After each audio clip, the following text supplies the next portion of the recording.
আজকে আমি নিয়ে চলে এসেছি ভীষণই সুস্বাদু এবং সহজপাচ্য একটি মুগ ডালের রেসিপি।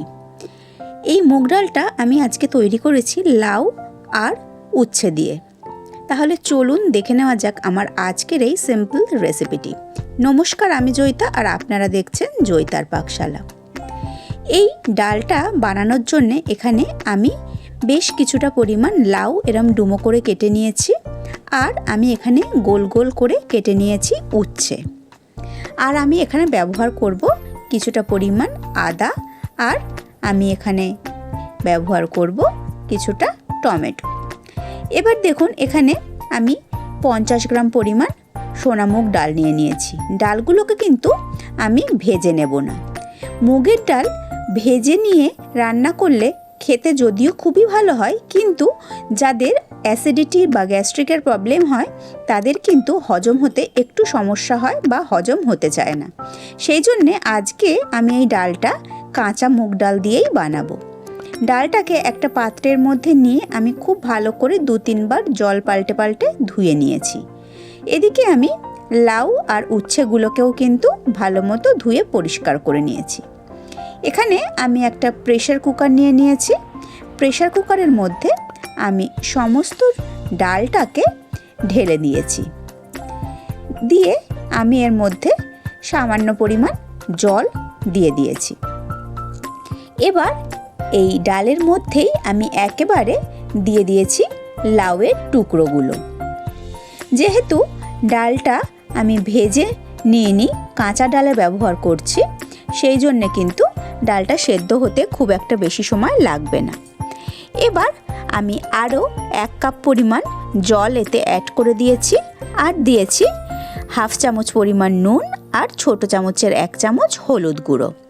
সমস্ত কিছু দিয়ে আমি ডালটাকে 2টো সিটি দিয়ে সেদ্ধ করে নিচ্ছি। যতক্ষণে ডালটা সেদ্ধ হচ্ছে, এদিকে আমি একটা মিক্সিং জারের মধ্যে নিয়ে নিয়েছি আধখানা টমেটো, 2টো নিয়েছি কাঁচা লঙ্কা, আর যে আদার টুকরোটা দেখালাম সেই আদার টুকরোটা আমি একসাথে নিয়ে একটা মিহি পেস্ট বানিয়ে নিচ্ছি। দেখুন, আদা, কাঁচা লঙ্কা, টমেটোর পেস্ট কিন্তু একদম রেডি হয়ে গেছে। এবার আমি রান্নাটা করব বলে গ্যাসে একটা কড়াই বসিয়ে দিয়েছি। কড়াইটা খুব ভালো করে গরম করে নিয়ে তাতে দিয়ে দিয়েছি পরিমাণ মতো সর্ষের তেল। এখানে কিন্তু খুব একটা বেশি তেলের একদমই প্রয়োজন নেই। তেলটাকেও আমি খুব ভালো করে গরম করে নিচ্ছি। তেলটা খুব ভালো মতো গরম হয়ে গেলে আমি এখানে উচ্ছেগুলোকে দিয়ে দিয়েছি। উচ্ছেটা দিয়ে উচ্ছেটার মধ্যে সামান্য পরিমাণ হলুদ আর সামান্য নুন দিয়ে উচ্ছেটাকে আমি ভালো করে ভেজে নিচ্ছি। তবে উচ্ছেটাকে কিন্তু আমি একদম কড়া করে ভেজে নেব না, একটু কাঁচা কাঁচা করেই ভাজবো, যাতে উচ্ছের টেস্টটা একবারে চলে না যায়। দেখুন, উচ্ছেটা ভাজতে ভাজতে ওদিকে প্রেসার কুকারে কিন্তু 2টো সিটি পড়ে গেছে। আমি গ্যাসটা বন্ধ করে প্রেসার কুকারটাকে নামিয়ে রেখে দিয়েছিলাম স্টিমটা পুরোপুরি রিলিজ হওয়া পর্যন্ত। স্টিমটা রিলিজ হয়ে গেলে আমি প্রেসার কুকারটা খুলে নিয়েছি। ডালটা আর যে লাউগুলো ছিল সেগুলো কিন্তু একদম প্রপারভাবে কুক হয়ে গেছে। এইদিকে দেখুন, উচ্ছেগুলোও কিন্তু ভাজা হয়ে গেছে। প্রথমেই বললাম উচ্ছেগুলোকে কিন্তু আমি খুব কড়া করে ভাজছি না, মোটামুটি আমি উচ্ছেগুলোকে ভেজে এবার আমি উচ্ছেগুলোকে তেলের থেকে তুলে নিয়েছি। এবার ওই যে তেলটা ছিল সেই তেলের মধ্যেই ফোড়নে আমি দিয়ে দিয়েছি 2টো তেজপাতা, আর দিয়েছি 1/2 চামচ গোটা জিরে। জিরে তেজপাতাটা দিয়ে আমি 5-7 সেকেন্ড একটু নাড়াচাড়া করে নিয়েছি। যখন মশলাটা থেকে খুব ভালো গন্ধ ছেড়েছে, আমি ওর মধ্যে যে পেস্টটা বানিয়ে নিয়েছিলাম সে পেস্টটা দিয়ে দিয়েছি। এবার গ্যাসের ফ্লেমটাকে লোতে করে দিয়ে আমি খুব ভালো করে মশলাটাকে কষিয়ে নিচ্ছি, যতক্ষণ না টমেটো আর আদার কাঁচা গন্ধটা একেবারে চলে যায় আর তেলটা রিলিজ করে যায়। 2-3 মিনিট সময় একটু ভালো করে সময় নিয়ে আমি লো ফ্লেমে কষিয়ে নিয়েছি। দেখুন সুন্দর তেলটা রিলিজ করে গেছে, মানে মশলাটা খুব ভালো মতো কষানো হয়ে গেছে।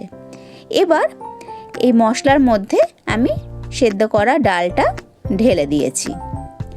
ডালটা ঢেলে দিয়ে খুব ভালো করে মিশিয়ে নিয়েছি।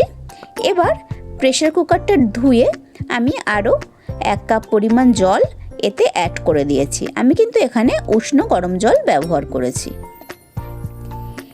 জলটা দিয়ে আমি ডালটাকে বেশ ভালো করে 5-7 মিনিট ফুটিয়ে নিচ্ছি। আর এই স্টেজে আমি এখানে দিয়ে দিয়েছি ভেজে রাখা উচ্ছেগুলো দিয়ে খুব ভালো করে মিশিয়ে নিয়ে ডালটাকে আমি ফুটিয়ে নিচ্ছি। আর এই স্টেজে আমি এখানে দিয়ে দিয়েছি 2টো চেরা কাঁচা লঙ্কা আর দিয়েছি নুনটা এই সময় একটু টেস্ট করে দেখে নেবেন, কারণ ও ডালের মধ্যে নুন দিয়েছিলাম, উচ্ছে ভাজার সময়ও কিন্তু নুন দিয়েছিলাম। নুনের যদি প্রয়োজন হয় নুন দিয়ে দেবেন। আর এখানে আমি 1/2 চামচ দিয়ে দিয়েছি চিনি, টেস্টটা ব্যালেন্স করার জন্যে। সমস্ত কিছু দিয়ে ডালটাকে বেশ ভালো করে ফুটিয়ে নিয়ে তারপর আমি গ্যাসের ফ্লেমটা বন্ধ করে দিয়েছি। গ্যাসের ফ্লেমটা বন্ধ করে দিয়ে এখানে আমি দিয়ে দিয়েছি 2 টেবিল চামচ পরিমাণ গাওয়া ঘি। মুগের ডালে একটু ঘি দিলে কিন্তু টেস্টটা অসাধারণ হয়। ঘিটা দিয়ে খুব ভালো করে ডালটাকে মিশিয়ে আমি ঢাকা চাপা দিয়ে 10 মিনিট স্ট্যান্ডিং টাইমে রেখেছিলাম। তারপর এই গরম গরম ডাল আমি পরিবেশন করে দিয়েছি। এখানে ডালটা আমি একটু ঘন রেখেছি, আপনারা চাইলে কিন্তু আর একটু পাতলাও করে নিতে পারেন। তাহলে আজকের আমার এই রেসিপি কেমন লাগলো অবশ্যই কিন্তু কমেন্ট করে জানাবেন। আমি আবার হাজির হয়ে যাব কোনো নতুন রেসিপি নিয়ে নেক্সট এপিসোডে। ভালো থাকবেন, সুস্থ থাকবেন। আপনারা দেখছিলেন জয়িতার পাকশালা। ধন্যবাদ।